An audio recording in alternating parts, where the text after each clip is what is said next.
je vous laisse la parole.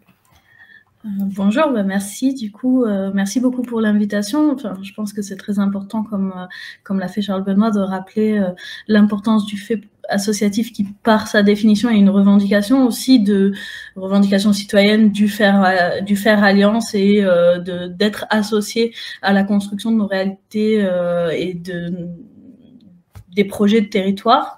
Le travail avec le rameau est très riche et il permet aussi d'outiller nos actions de terrain, de prendre du recul, de la perspective et de nous soutenir aussi avec notamment le soutien du fonds ODD 17 sur un certain nombre de nos chantiers. Ça nous permet en tout cas d'avoir une attention particulière sur ces questions et ces enjeux de la catalyse territoriale.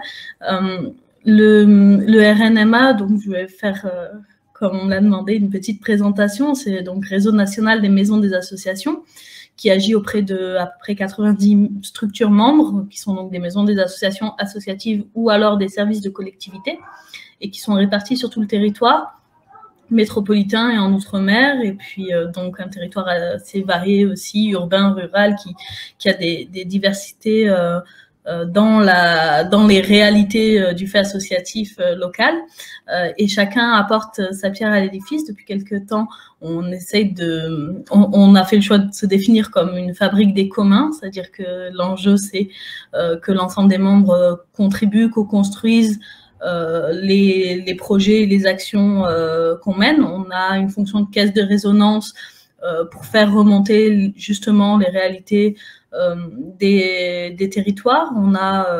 On travaille sur faire réseau et faire en sorte qu'il y ait une entraide entre les différentes structures membres, et puis on fait aussi de la coordination de projet, de l'accompagnement, et on a cette fonction d'ingénierie qui nous permet de développer des outils et de prendre du recul sur les pratiques.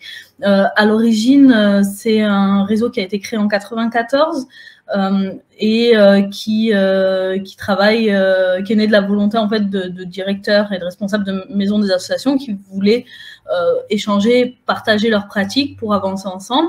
On est resté aussi avec un petit peu l'idée de ces rencontres-là, puisqu'il y a 2 rencontres nationales par an où l'ensemble des membres sont invités pour avancer ensemble sur des thématiques. Donc, on va parler justement d'une d'entre elles qui a eu lieu à La Réunion. Rapidement, je reviens sur ce qu'est une maison des associations. Je pense que tout le monde en a un peu une idée, mais selon les territoires, les réalités sont très différentes. Comme je disais, les maisons des associations peuvent être des structures municipales, comme elles peuvent être des structures portées par des associations. Donc, elles ont des statuts différents. Elles n'ont pas toutes le nom d'ailleurs de maisons des associations, mais c'est des structures qui sont dédiées au développement de la vie associative locale. La dimension territoriale est vraiment centrale. Donc le projet évolue aussi en regard du contexte dans lequel elles s'inscrivent. On a dans notre charte un petit peu expliqué aussi qu'il y avait un système de valeurs qui est commun, c'est-à-dire l'importance de promouvoir l'autonomie du fait associatif et du secteur associatif, la diversité, le pluralisme, etc. C'est en tout cas des lieux d'accompagnement qui se veulent généralistes pour les associations, mais aussi plus largement pour les citoyens, les porteurs de projets. On voit qu'il y a une ouverture aussi à d'autres statuts juridiques, notamment dans le cadre de l'ESS, mais on a quand même un centrage sur la défense et l'accompagnement du fait associatif. Et donc, comme on a des pratiques qui sont très diverses, on a aussi mené un chantier en lien avec un certain nombre d'autres structures qui font de l'accompagnement à la vie associative, et chantier dans lequel d'ailleurs le rameau a pris part, qui est un chantier pour essayer de verbaliser au travers du recherche action quel est le métier d'accompagnement de la vie associative locale. Donc on a travaillé à la création d'un référentiel métier qui sera lancé sous peu.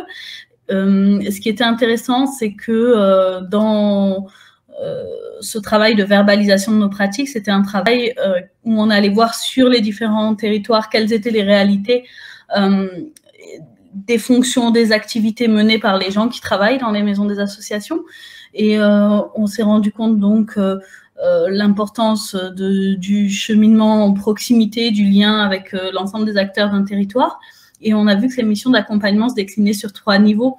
Donc, un accompagnement organisationnel des associations ou des collectifs, ou des associations en création. Un accompagnement aussi interassociatif, c'est-à-dire souvent collectif, des propositions envers un ensemble d'associations. Mais qu'on évolue, comme le disait Elodie, de plus en plus vers aussi un 3e niveau d'accompagnement, qui est un accompagnement au niveau du projet de territoire et qui a à ce moment-là qui associe l'ensemble des acteurs du territoire, y compris hors associatif, et qui s'inscrit dans la logique de catalyse. Voilà, donc je parlais tout à l'heure des rencontres nationales thématiques. Cette année, récemment, là, au mois de mai, on revient de La Réunion, où on a eu le plaisir d'avoir Elodie qui nous a rejoint et qui a participé à l'ensemble des travaux. Nos rencontres nationales étaient centrées sur la question de la catalyse. C'était le fil rouge, c'est-à-dire qu'on se disait que les maisons des associations ont de fait une fonction de catalyse, mais qu'il fallait travailler, conscientiser cette notion, comprendre au travers des pratiques comment on favorise le faire ensemble, les coopérations sur le territoire, comment on est capable de réunir les conditions pour co-construire des expérimentations collectives, quels sont les liens avec les différents écosystèmes. On a des liens très forts entre associations, pouvoirs publics, mais on travaille aussi avec tout un autre ensemble d'écosystèmes plus largement. Et donc, la Maison des associations de Saint-Benoît nous a accueillis avec beaucoup de brio, en nous permettant à la fois de nous retrouver. On était une quarantaine de structures qui se sont déplacées, et on a eu une semaine très dense avec des ateliers, des conférences, mais aussi des visites, des rencontres d'acteurs sur tout le territoire pour comprendre aussi quelles étaient les logiques de coopération et de catalyse sur le territoire réunionnais. Pour nous, c'était important aussi d'avoir cette édition de nos rencontres nationales en Outre-mer. C'est la 2e fois qu'on le fait, c'est la première fois qu'on le fait à La Réunion. Très tôt dans la vie du RNMA, on a eu des structures d'Outre-mer qui se sont rapprochées de nous justement parce qu'elles avaient besoin d'être en lien. On a des membres qui sont en Guyane, à La Réunion. On a aussi des relations assez proches avec des structures qui ne sont pas encore membres, mais en Guadeloupe et en Martinique. Et il y avait ce besoin aussi de rencontrer des responsables d'autres structures, d'échanger avec des pairs et de rompre l'isolement, mais aussi de mettre en avant les spécificités des territoires ultramarins. Donc, c'était très important. Ils viennent régulièrement. Et quand on fait les rencontres en métropole, et du coup, on avait envie vraiment aussi de pouvoir aller à leur rencontre.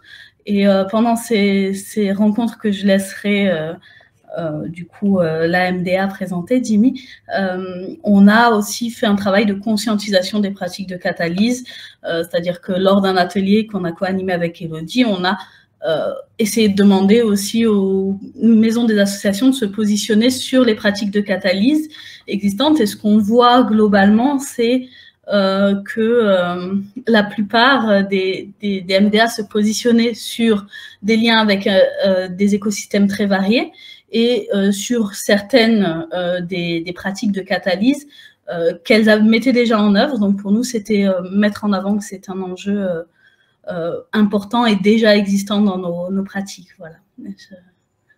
Merci.